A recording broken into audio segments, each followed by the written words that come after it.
संभल में कट्टरपंथियों का आतंक था तो बलरामपुर में भी नई साजिश रची जा रही थी। यहां कट्टरपंथियों का मदरसा प्लान एक्टिव था, जिसे योगी फोर्स ने फेल कर दिया, वरना कोई बड़ा मंसूबा कामयाब हो सकता था, क्योंकि छांगुर उर्फ जलालुद्दीन के इलाके में कुछ ऐसा हो रहा था जिसके पीछे कुछ तो पक रहा था।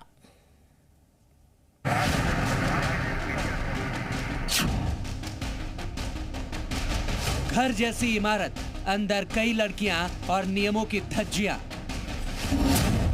कट्टरपंथियों ने क्या किसी बड़ी साजिश को अंजाम देने की तैयारी कर ली थी? क्या कट्टरता की क्लास में बेटियों का भविष्य बर्बाद किया जा रहा था? साजिश बहुत बड़ी हो सकती थी, लेकिन यूपी में कट्टर गैंग के खुफिया प्लान को योगी फोर्स ने फेल कर दिया है। बेटी और व्यापारी की सुरक्षा में खतरा पैदा करेगा तो कानून का डंडा उसको ऐसे चपेटे में लेगा जैसे कि उसने कभी सोचा भी नहीं होगा। उत्तर प्रदेश में कानून को ठेंगा दिखाने वालों ने यह भी नहीं सोचा होगा कि योगी फोर्स ऐसी कड़ी कार्रवाई करेगी। यह यूपी के बलरामपुर का जामिया अलीमा सादिया मदरसा है, जिस पर योगी फोर्स ने छापेमार कार्रवाई की है। पुलिस और प्रशासन की टीम ने जब यहां रेड डाली तो सबके होश उड़ गए, क्योंकि आरोप के मुताबिक जामिया अलीमा सादिया मदरसा बिना अनुमति के चल रहा था। इसी मदरसे के भीतर से पुलिस ने 39 लड़कियों को बरामद किया है। घर जैसी इमारत में सड़क किनारे नियमों के खिलाफ मदरसा चलाया जा रहा था। इस अवैध मदरसे में हॉस्टल भी था, जिसमें लड़कियों को रखा गया था।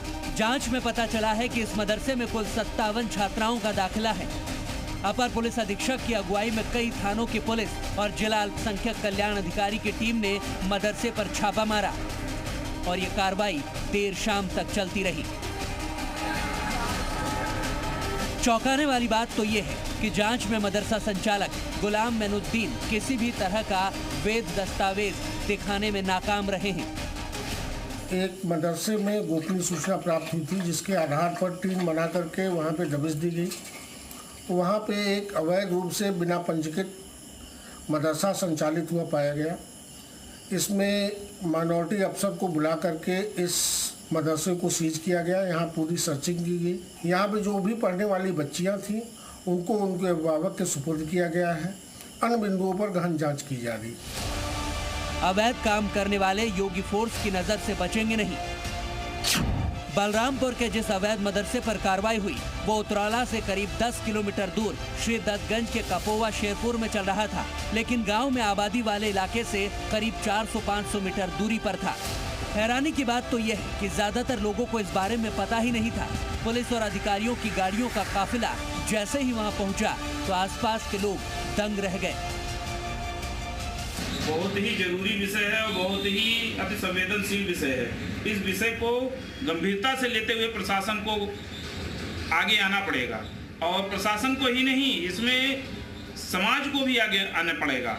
बिना समाज के आए, बिना समाज के कुछ बताए कुछ काम होने वाला नहीं है। बॉर्डर क्षेत्र में अनेकों चल रहे होंगे अवैध मदरसे, कई तो पानी की बूंद पर, यानी जो जलमग्न है, जो तालाब की भूमि है उस पर चलने की संभावनाएं हैं। यह जांच का विषय है। कहीं न कहीं प्रशासन, जिला प्रशासन को स्वतः संज्ञान लेना चाहिए।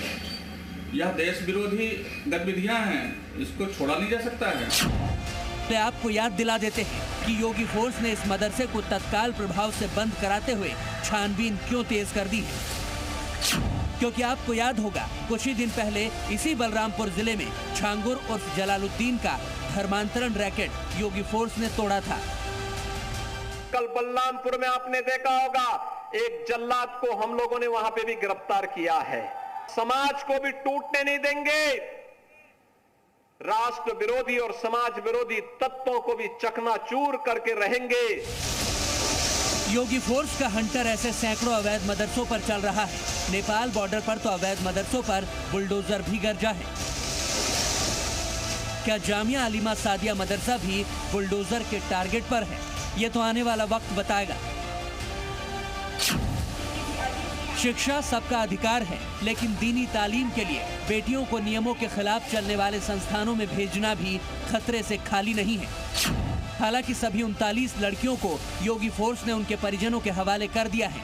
संचालक का दावा है कि पंजीकृत संस्था के तहत ही मदरसे में तालीम दी जा रही थी, लेकिन योगी फोर्स अब मदरसे की मान्यता की पड़ताल कर रही है। उसके बाद ही तय होगा कि इस मदरसे पर बुलडोजर चलेगा या नहीं। ब्यूरो रिपोर्ट, जी मीडिया।